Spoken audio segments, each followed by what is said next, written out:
Olá, gente, tudo bem? Eu sou o professor Hugo Matias e gostaria de chamar você para o nosso curso de Introdução à Argumentação para Educadores.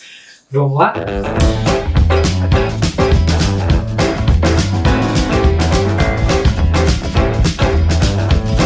Olá, gente, tudo bem?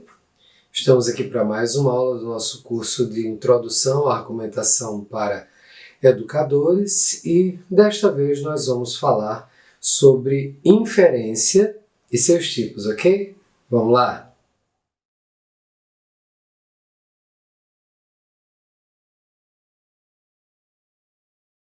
Gente, olha só, nós já falamos de alguma maneira sobre a inferência. Dessa vez vamos tratar isso como um processo mental, especificamente aquele pelo qual nós somos capazes de conceber uma ideia a partir de outra ideia ou de outras ideias.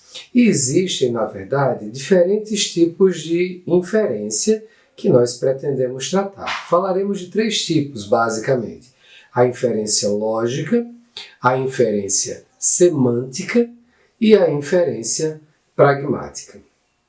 Então vamos lá. Da inferência lógica, nós já falamos um pouco aqui, né? A gente pode se referir à inferência lógica dentro do contexto de um certo tipo de raciocínio, né? Que nós estamos trabalhando já faz algum tempo. A inferência lógica, por exemplo, tem como característica distintiva o fato de que ela ela opera com proposições, um conceito que nós já definimos. E também é sua característica o fato de que ela pode ser avaliada formalmente como válida ou inválida. Tudo isso a gente já mencionou, na verdade a gente já tratou bastante sobre a inferência lógica. Então vamos passar aos outros tipos de inferência. O segundo tipo de inferência do qual a gente pretende falar é a inferência semântica. Esse é um tipo de inferência bastante interessante. Ela conclui, né, já que a inferência é o processo de concluir algo, ela conclui com fundamento no sentido de palavras especificamente, ou com fundamento no sentido de outros tipos de expressões linguísticas. Para a gente compreender isso, talvez seja necessário tratar com alguns conceitos. O primeiro, em primeiro lugar, gostaria de distinguir significação e sentido. A significação, ela é uma decorrência direta dos elementos linguísticos que compõem a nossa fala, o nosso texto escrito. Então, a significação é aquilo que nos vem diretamente a partir desses elementos linguísticos, como uma palavra, né? Se eu falar mesa, você entende mesa. Agora, na hora em que a gente acrescenta a isso o contexto, aí a significação abre espaço para o sentido. O sentido, então, é algo que se acrescenta na medida em que eu coloco informação contextual aí. Eu posso dizer, por exemplo, a frase, que horas são? Se eu faço isso, o sentido é basicamente uma referência às horas do dia em que nós estamos. Agora, se eu estou em casa e alguém veio me visitar e a visita já demorou algum tempo, por causa do contexto, o sentido pode ser algo diferente. Eu posso perguntar que horas são, querendo dizer, na verdade, que talvez seja a hora de a pessoa ir embora. Então, uma diferença aí entre significação e sentido. Uma outra distinção importante é entre frase e enunciado. A diferença é semelhante à de significação e sentido. A frase é o conjunto dos elementos linguísticos que compõem um dito ou um escrito. Agora, o enunciado, ele surge, mais uma vez, quando eu acrescento informação contextual. Então, aquela frase, ela se torna a frase de alguém num contexto. É isso que é o enunciado. Então, a gente pode ver que há uma equivalência entre significação, uma correspondência, entre significação e frase, e entre sentido e enunciado. Uma mesma frase com uma significação estável, em diferentes contextos, podem né, implicar enunciados diferentes e sentidos diferentes. Né? Tentem pensar no exemplo que eu dei agora para entender isso. Então, veja só que interessante. A gente pode pensar que a inferência semântica ela inclui inferir acerca da frase uma significação e, juntamente com o contexto, da frase um enunciado e um sentido. Esse é um primeiro ponto da inferência semântica. A gente pode pensar em outras coisas a partir da inferência semântica. Por exemplo, a gente pode pensar no caso do pressuposto. O pressuposto ele envolve aquilo que um texto diz e, na medida em que um texto diz isso, ele autoriza uma inferência semântica que está atrelada a ele mesmo, sem a qual não faria o menor sentido. É aquela famosa frase que a gente tratou em outra aula, em que alguém diz: quando você parou de bater na sua mulher? O próprio verbo parar, né, é um verbo que inclui a significação de uma transformação ao longo do tempo, e essa transformação pressupõe um estado anterior. Eu não posso me esquivar dessa pressuposição. Sem ela, a palavra parar não faria sentido algum.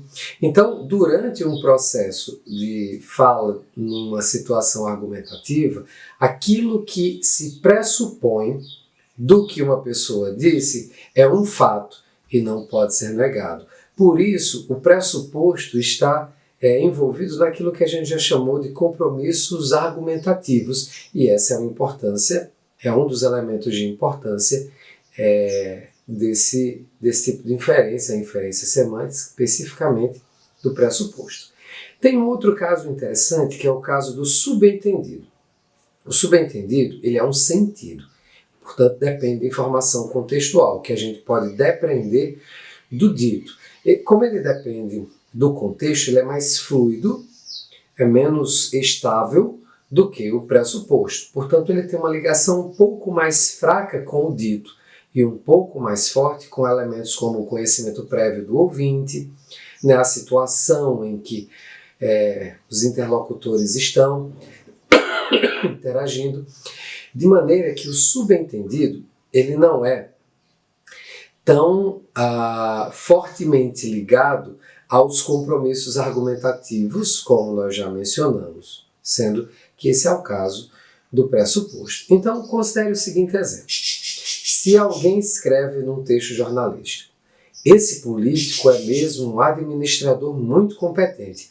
Veja como ele multiplicou o seu próprio patrimônio nesses últimos anos de seu governo.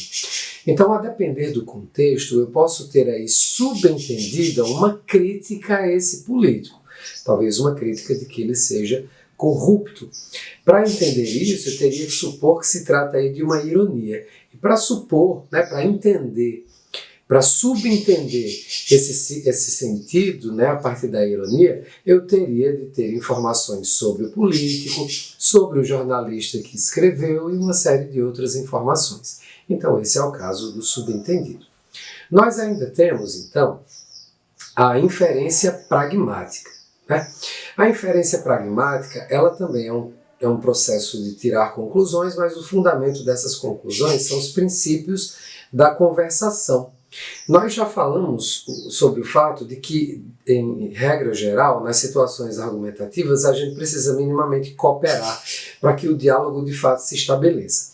E essa cooperação significa assentir com alguns princípios fundamentais da conversação, que um autor chamado Grice listou da seguinte maneira: o princípio da quantidade, que diz respeito ao fato de que nós, em nossas interações de maneira geral, damos toda a informação que é necessária para sermos compreendidos. E a outra pessoa, ela precisa supor que a gente está fazendo isso, que a gente está comprometido com esse princípio.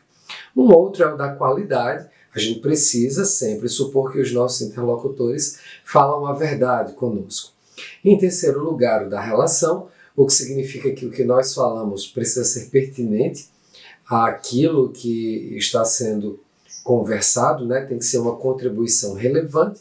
E, por fim, o princípio do modo, da maneira, que a gente supõe que quando o outro fala, essa pessoa está buscando ser clara, não prolixa, que ela está tentando se fazer entender de fato. Então vejam que a inferência pragmática ela depende de que nós acreditemos que os nossos interlocutores estão comprometidos com cada um desses princípios, os quais durante o processo de interação podem ter mais ou menos importância. Esse tipo de inferência, então, é muito mais dependente da situação comunicativa do que a inferência semântica e do que a inferência lógica. Há uma relação, então, entre esses princípios e os ditos da gente em situações argumentativas que nos ajudam a fazer inferências pragmáticas. Então, para a gente pegar um exemplo, se alguém que você encontra na rua, na noite de Natal, diz a você: ainda não comprei o presente para minha filha, e você responde: há um shopping aqui perto. O princípio da quantidade parece ter sido infringido, porque a pessoa do nada falou que não comprou um presente. Você interpreta que ela pode ter se negado a cumprir o princípio da quantidade em função de um outro princípio, que é o da relevância, que envolve uma certa urgência. É um pedido de ajuda. Me ajude a comprar um presente? A isso você responde dizendo que há um shopping aqui perto. Quando você faz isso, você também infringe o princípio da quantidade.